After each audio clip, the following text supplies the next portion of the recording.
Salut, aujourd'hui je vais vous parler de perfectionnisme et procrastination. Bienvenue dans la vidéo 19 du défi 30 jours, 30 vidéos pour trouver votre voie.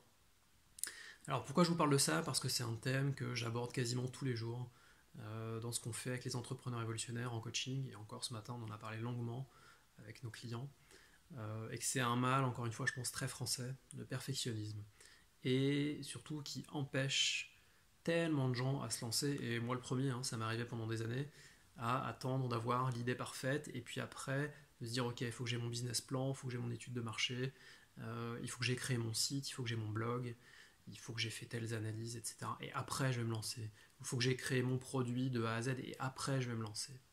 Ok.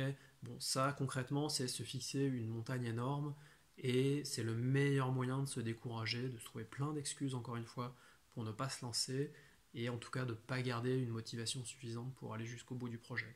Et donc de procrastiner. Je vous reparlerai de procrastination, parce que j'aime beaucoup ce sujet aussi, mais l'une des raisons de la procrastination, justement, c'est ça, c'est ce perfectionnisme.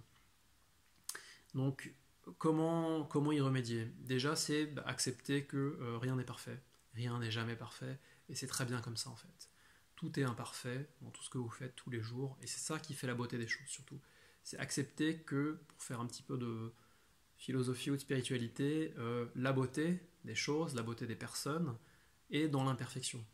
Si vous regardez ce que vous aimez autour de vous, les gens que vous aimez, ils sont imparfaits. Et c'est les petites imperfections que vous aimez justement. C'est ça qui fait que ça accroche, qu'il y a quelque chose qui donne envie. Donc acceptez ça, que rien n'est parfait. La deuxième chose, c'est accepter de faire des petits pas. Je vous le redis, je l'ai déjà dit. Se fixer un truc parfait, nickel, c'est trop ambitieux en fait. C'est trop, et si vous visez trop tout de suite, dès le début, en voulant atteindre ça tout de suite sans être patient, forcément ça ne marchera pas. Soit vous arrêterez, soit même vous ne vous lancerez pas. Donc c'est accepter de faire des petites choses d'abord, avant de se dire ouais, il faut que j'ai mon site web, avant de pouvoir commencer à parler de ce que je fais. Non, c'est pas grave. Vous pouvez commencer à parler de ce que vous faites, de ce que vous avez envie de faire. Vous pouvez écrire encore une fois des articles de blog, vous pouvez écrire. Il n'y a même pas besoin d'avoir un blog, vous êtes sur LinkedIn, vous êtes sur Facebook, vous pouvez écrire des articles, vous pouvez écrire ce que vous voulez, vous pouvez faire des vidéos sans même avoir votre propre plateforme. Pardon.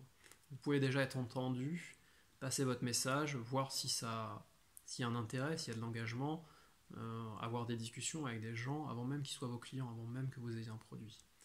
Donc si vous avez vraiment envie de vous lancer, si vous avez vraiment envie de tester quelque chose, allez-y, commencez par quelque chose petit, imparfait, c'est pas grave, cette vidéo, je la fais super vite, elle n'est pas parfaite, je m'en fous, elle est là, elle existe, et j'espère que ça vous donnera vous aussi envie de vous exprimer et d'y aller, de foncer. Je vous donne rendez-vous demain pour la vidéo 20, on parlera peut-être un peu plus de procrastination ou d'autres choses, je sais pas. À demain, ciao.